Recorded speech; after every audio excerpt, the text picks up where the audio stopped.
Right now, though, we have a coach who is coming off an 11-win season, who has led UCF to a top 25 ranking for the first time in school history, beat Georgia for the first bowl victory in school history, and now the Knights have landed what some people are calling the best recruiting class in school history. He is UCF head coach George O'Leary. Coach, thanks for joining us this morning. Oh, it's fine, fellas. How you guys doing? Doing great. Coach, I know you probably heard of all the rankings, the Rivals.coms, the Scout.coms. What are the O'Leary.com rankings for this recruiting class at UCF? Well, the O'Leary.com thinks we have a good class coming in that's going to help us win some games, and I'm real happy about the class coming in. It's not finished yet. I think we're going to end up doing a little better today, and as far as finishing out the class.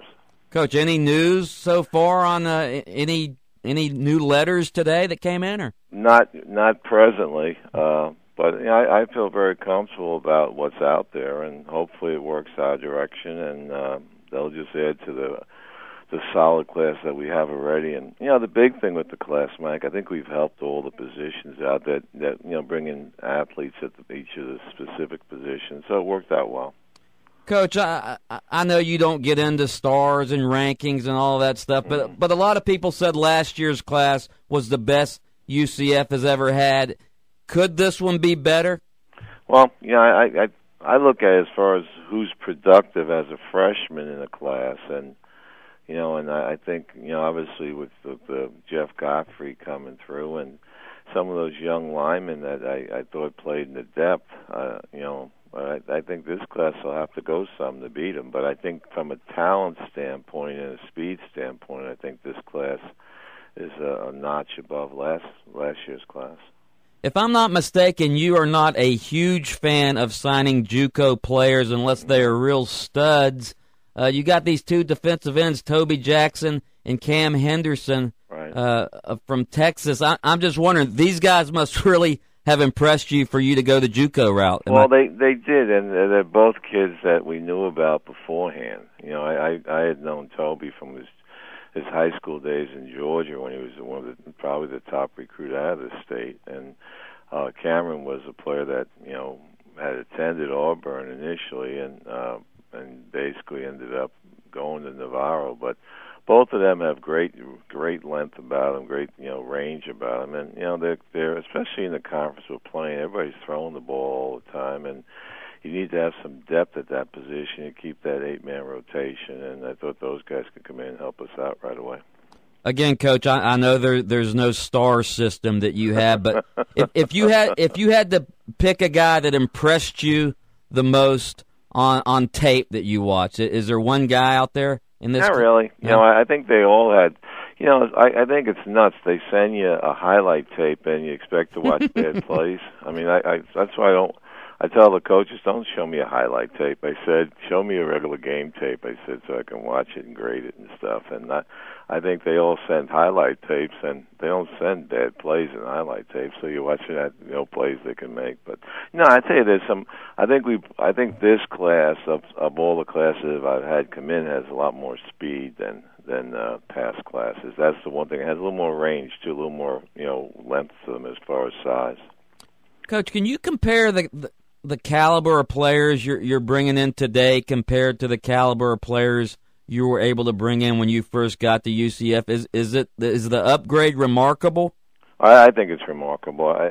I think the big thing is that from really 2007 on, with the stadium in place, and I said I thought that was the last piece of the puzzle, getting these kids on campus, and that's really what it was. I think we're knocking on a lot of the same doors, and the only thing we get hit with right now, as I see it on the road, is we don't have that long-standing tradition that other schools have in the state. But as far as outside the state, I think it was remarkable how we were received. As far as we recruit Georgia very heavy and get into all the other areas, up north, and again, we got a lot of exposure this past year on some of the national TV and won. So I mean.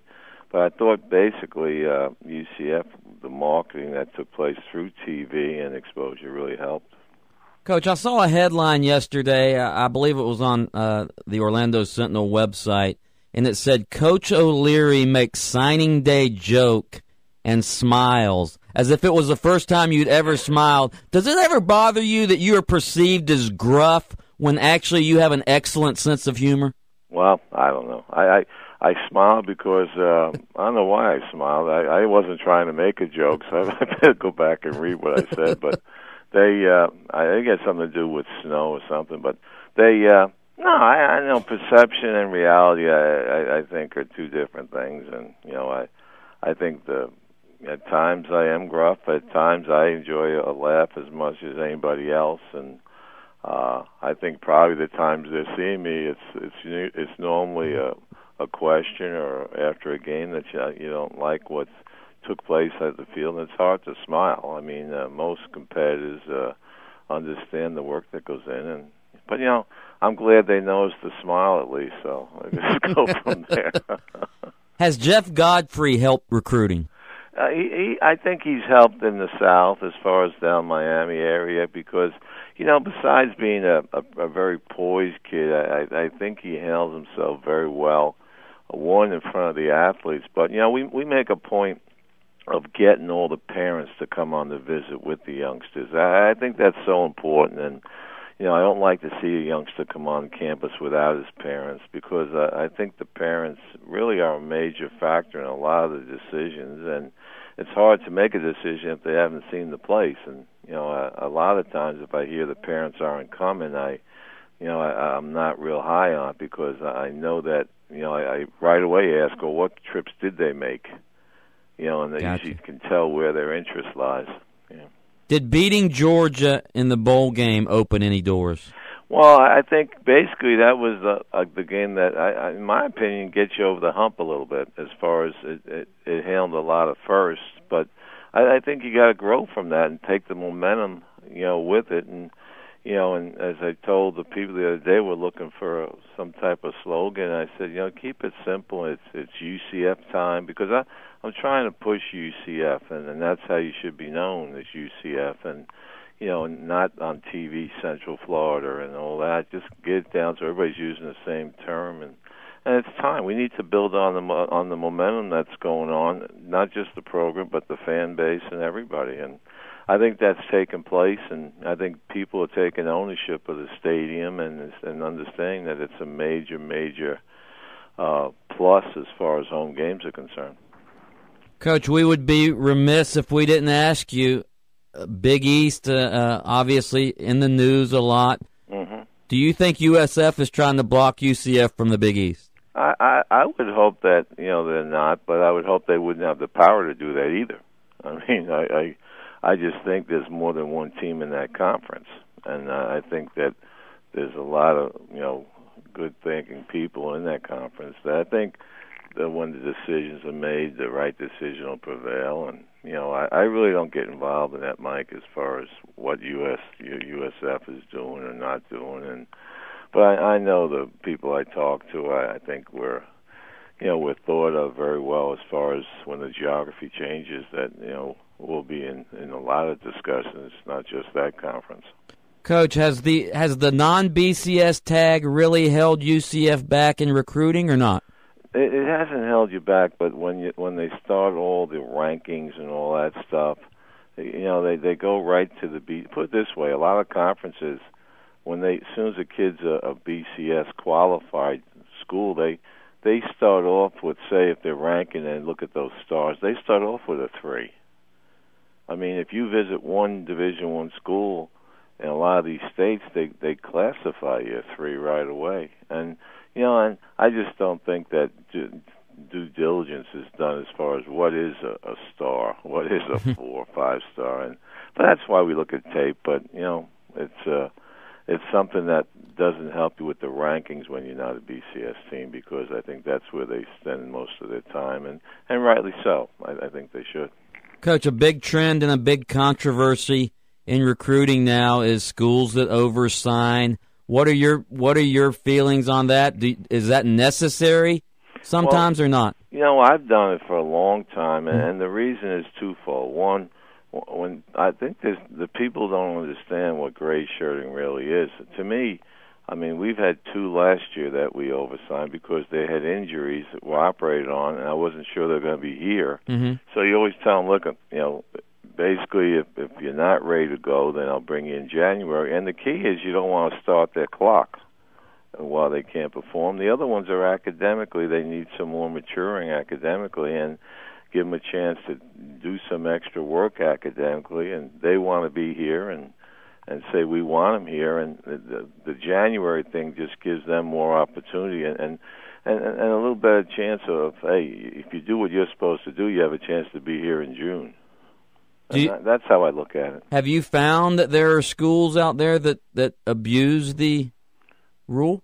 Well, I think there probably are, but I make a point very clear to the coaches and the players and their parents that if I'm talking about possible gray shirt, and they know it long before signing day, so if they have an opportunity to go elsewhere, that's up to them. And as long as I think it's up front and it's before signing date that you do that, I think the parents and the youngster have a decision to make, and if they still want to stay with your school, I think that's something that you have to listen to. But I make sure I don't gray shirt after signing day. I think that's not right. I think the kid expects to be here in June, and he needs to be here when school starts, not because you oversigned and because there's nothing out there you haven't told them about anything. I make a point here of making sure anybody that is in those plans because of academics or any other reason that they know about it beforehand, before signing, so they can make a good decision for themselves and their family. He is George O'Leary, head coach of the UCF Knights here on 740 The Game and Open Mic. Coach, last couple of things. As you become more and more successful in recruiting, obviously one of the big draws for recruits is playing time. As you become more and more successful in recruiting, is it going to be harder to convince talented players to come to UCF because they're going to get early playing time? Well, I think your own players sell that are on your own squad, and they'll tell the kids coming in, hey, listen, Coach O'Leary's going to play the people that can win games. He doesn't play favorites as far as you're a senior, junior. Whoever competes the best and does the best job productivity-wise in practice is going to get the chance to play. And that's all you can really promise a kid is that, hey, if you're the best at your position, you're going to see the field. So you put it back on the kid. I don't think you make any promises about playing because it normally doesn't work that way. But I think your own team, understands that, hey, that's the way it works in this program. And they're the ones that really sell that to the kids about playing time. He is Coach George O'Leary. Coach, thanks for joining us today, and congratulations on a great recruiting class. Thanks, fellas. Appreciate it.